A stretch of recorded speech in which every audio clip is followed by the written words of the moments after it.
I'm Marty Stauffer, here in Canyon Country. Solitary, silent, and seemingly empty, these vast spaces are like the bare skeleton of Earth's long history. This area was once covered by an ocean. Now it's high and dry. Time seems to stand still. But this land of stone and sand can hardly be called dead. Rain falls, rivers rise and cut their way through rocky depths. Wind blows, eroding colorful stone into beautiful shapes. Seasons come and go, and some of Earth's hardiest and yet most fragile plants and animals remain to give the canyon the sparse, serene, and strangely seductive life of their own. Here, even more than most wild places, the mind and spirit feel free. Here there's no need to ask what's it good for. It's good for itself, and for all the living things that nature has spent millions of years evolving into canyon creatures.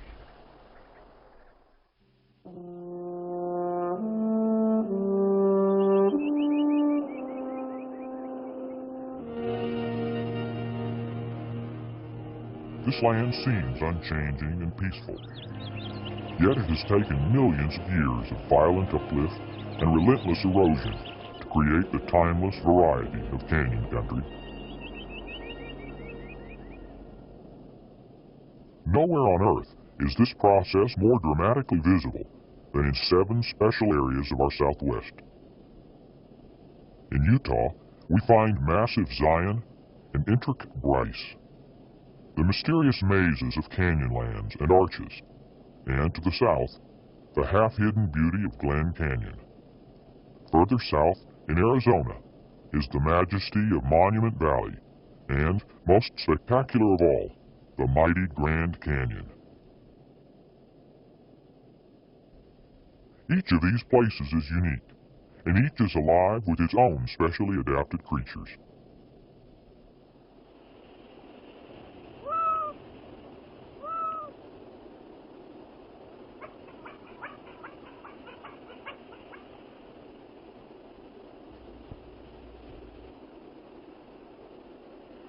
The Cooper's hawk and these Gambel's quail range over a wide area of the Southwest.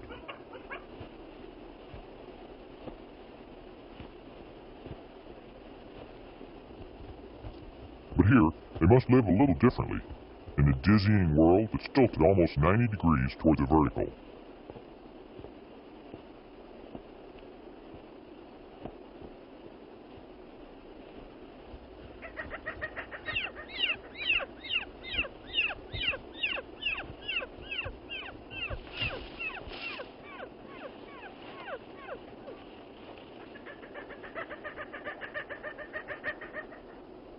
One quail is left to go on alone.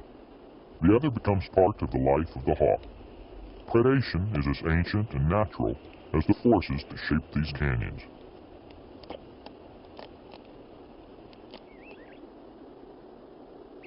The great brooding cliffs of Zion are the eroded remains of a petrified desert. Chipmunks are generally quick and agile, but these cliff chipmunks must be even more so.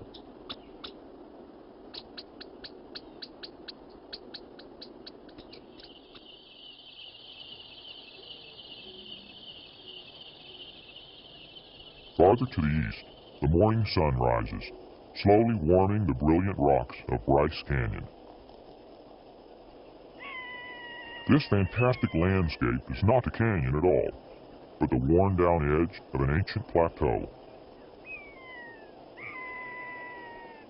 Like a canyon, however, its towering cliffs shelter a host of wildlife, such as this golden-mantled ground squirrel, which uses its cheek pouches to transport its winter food supply to a storage crevice in the rocks.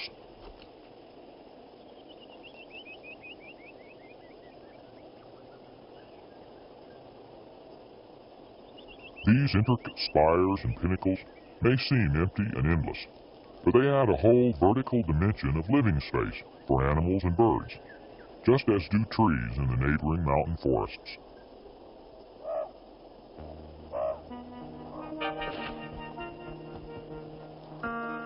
Largest members of the crow family, these ravens mate for life. Each spring, they perform amazing aerial courtships.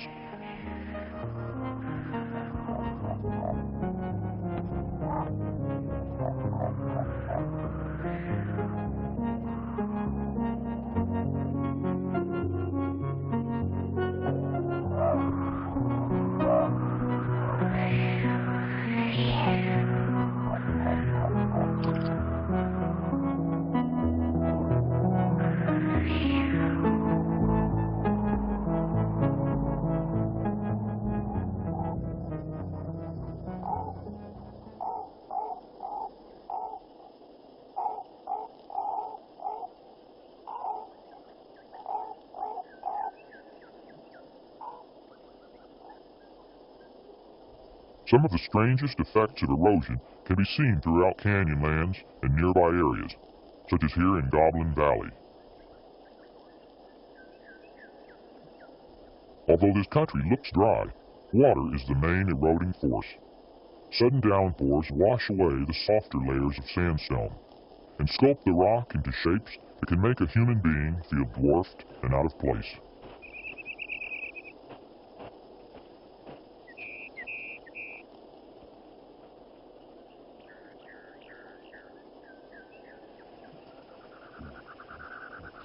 Nowhere is it more evident that the chain of life begins with water. Sparse plant life grows where moisture collects, near potholes. Plants shelter rodents and other small creatures, which in turn become food for larger ones.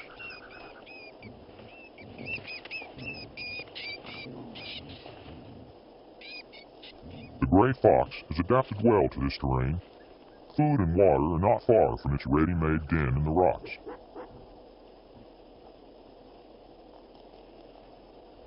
The wider-ranging coyote is an opportunist, like the raven. Its territory overlaps that of the gray fox, and the scent of the fresh kill is on the wind. Though the coyote wants to steal the fox's prey, one small rodent is hardly a meal. The fox is a clever competitor, and the coyote would just as soon do away with it as well.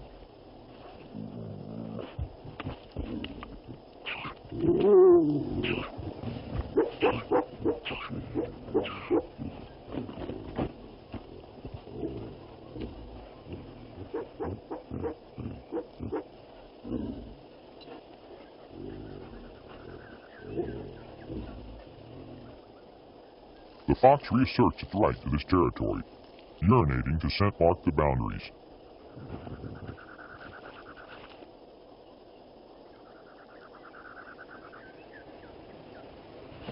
The coyote, frustrated and still hungry, does the same.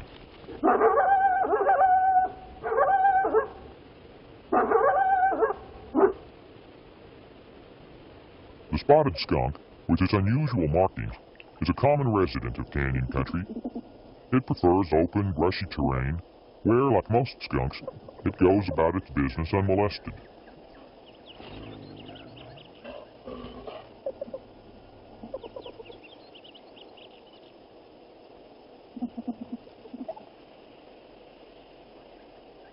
The coyote is hungry, but not that hungry. It knows better than to get even close. Spotted skunks sometimes give threat warnings before they spray, but sometimes they don't.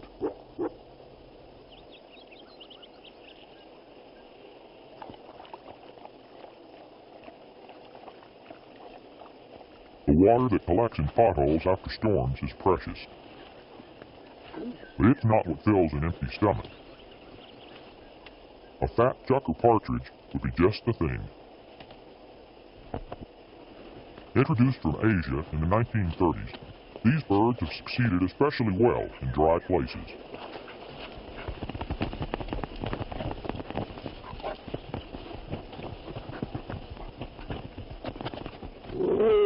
Almost a catch, but not quite.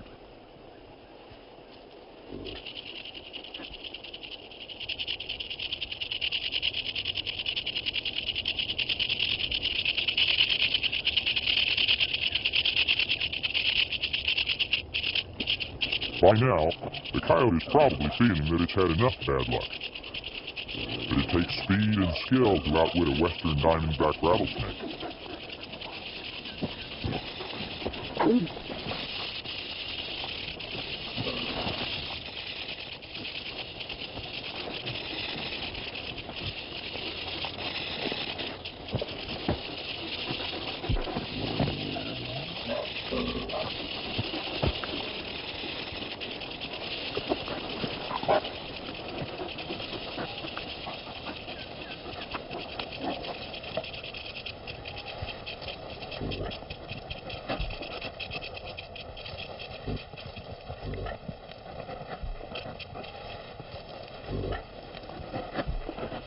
For the coyote, this will be a well-earned meal.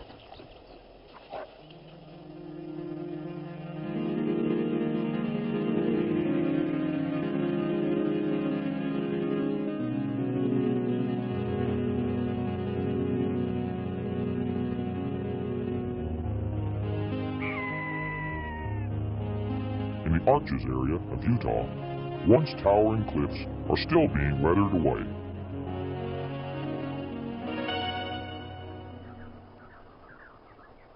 Water and wind carved the sandstone into graceful windows, arches, and buttresses. An arch that forms over a stream bed is called a bridge. Many, like Rainbow Bridge, are so awesome that they seem to defy the imagination. But many are also quite fragile. Some of the most spectacular are endangered by dammed-up waters that threaten to eat away their foundations.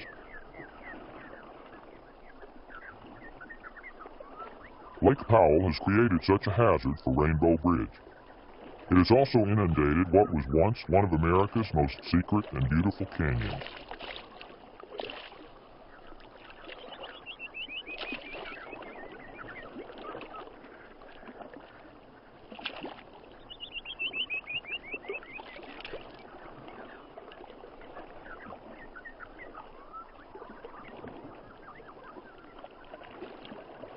Glen Canyon's upper walls still tower over boulders on Lake Powell, and some of its carved-out niches and caverns still shimmer with light and shadow. But in this vertical world that once belonged to a wealth of wildlife, there is now only room at the top.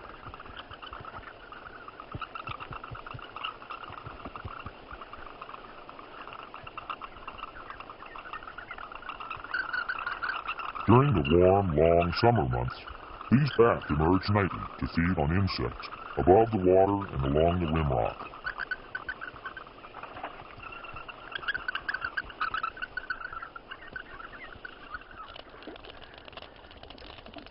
The cooler months of autumn are my favorite season at Lake Powell.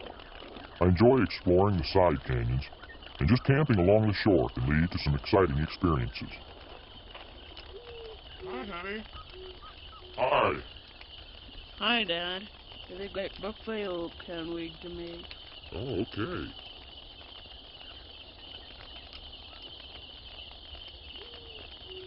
Oh, this is a good one. It's a bird book. How's it going? Good. How did I feel? After sundown is when most animals are active, and it's fun to switch on a flashlight to see what kind of wildlife might be nearby.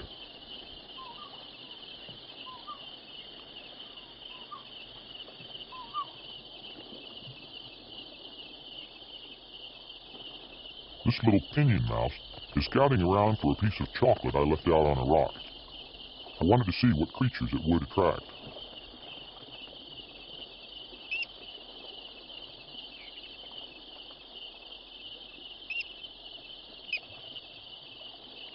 But I didn't expect that a wild mouse would be so drawn to chocolate that it would ignore not only my flashlight, but also the presence of my hand.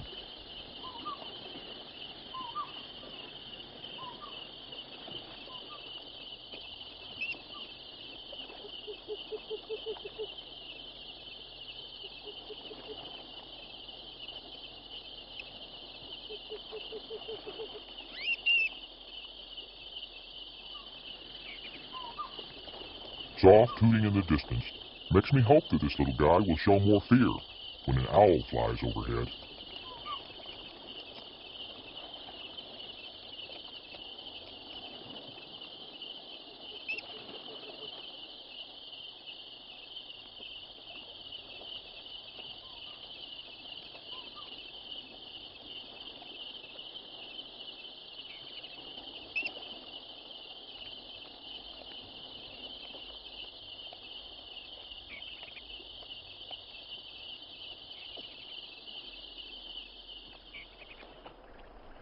next morning, we discovered that the Pinyon Mouse was not our only nighttime visitor.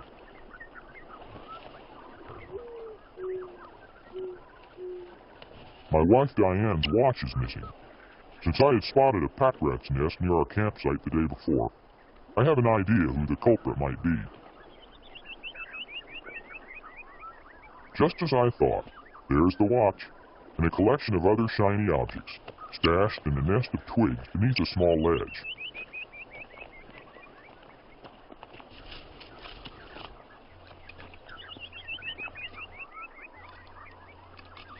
Pesky little rascal. I wonder if it had traded ordinary pebbles for the spoon and fishing lure, just as it had for Diane's watch.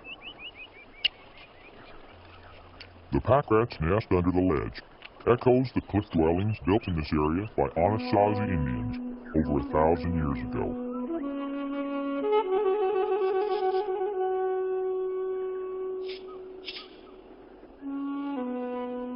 These ancient people of the canyons left behind petroglyphs, rock drawings of animals and symbols, which record their deep respect for the natural world.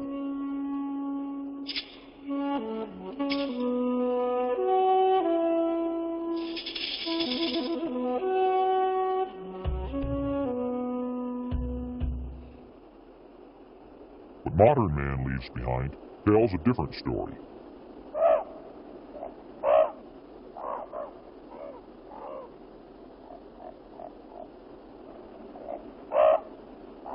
Majestic, empty spaces like Monument Valley bear silent witness to the forces that shaped Earth's beautiful surface.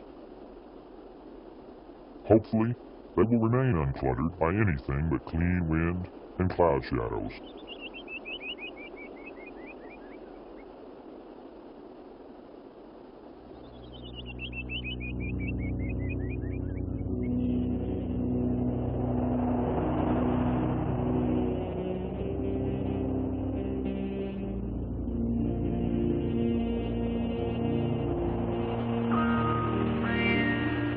Across northern Arizona stretches the most magnificent canyon of all, the Grand Canyon. In the vertical mile from its rim to its floor are found all the life zones from Canada to Mexico. While spring flowers bloom at the bottom of the canyon, the rim and the side canyons may still be frozen deep in winter. This is the country of the cougar.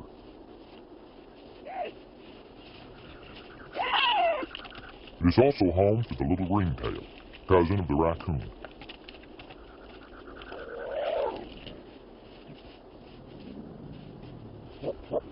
Though normally nocturnal, occasionally a ringtail may be caught away from its den in the early morning hours.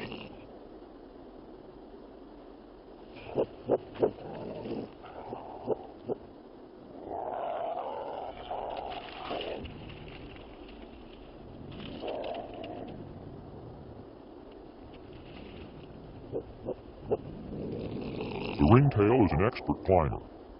It's completely at home in a cottonwood tree.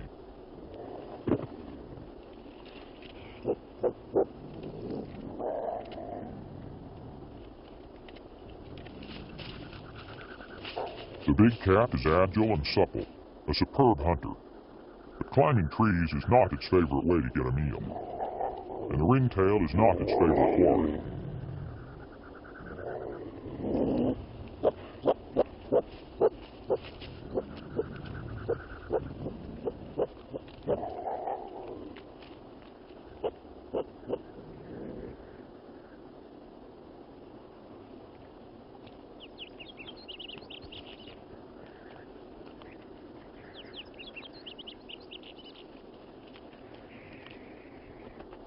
The cougar seldom goes out of its way to hunt small animals. Instead, it depends on a keen sense of smell and patient stealth to stalk the larger prey it prefers: desert bighorn sheep, and, above all, mule deer. By the 1920s, man had destroyed most large predators around the Grand Canyon. The result was a classic case of deer overpopulation. On the Kaibab Plateau on the Grand Canyon's north rim, tens of thousands of deer starved to death in less than a decade. Today, the deer herd and their range are back in good condition.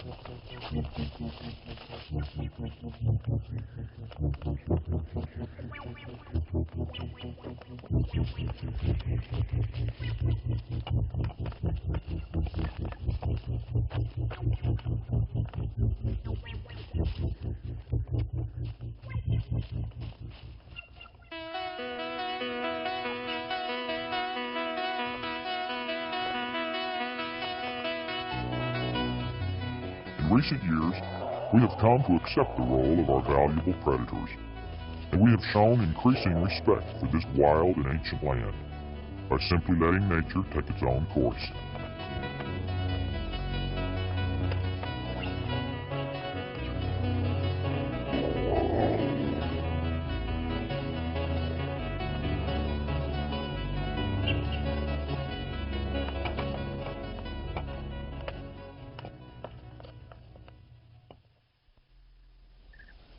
Even more than most wild places I've been, here I get the feeling of what it would be like to be the first person on Earth, or the last.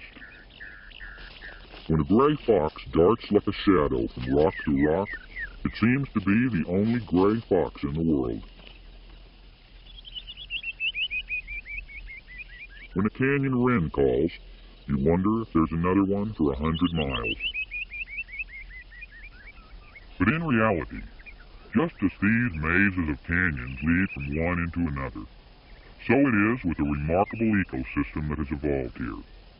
Living things may be fewer and farther between, but as with everything in nature, they're all interconnected. Each one depends for survival on its fellow canyon creatures. I'm Marty Stauffer. Until next time, enjoy our wild America.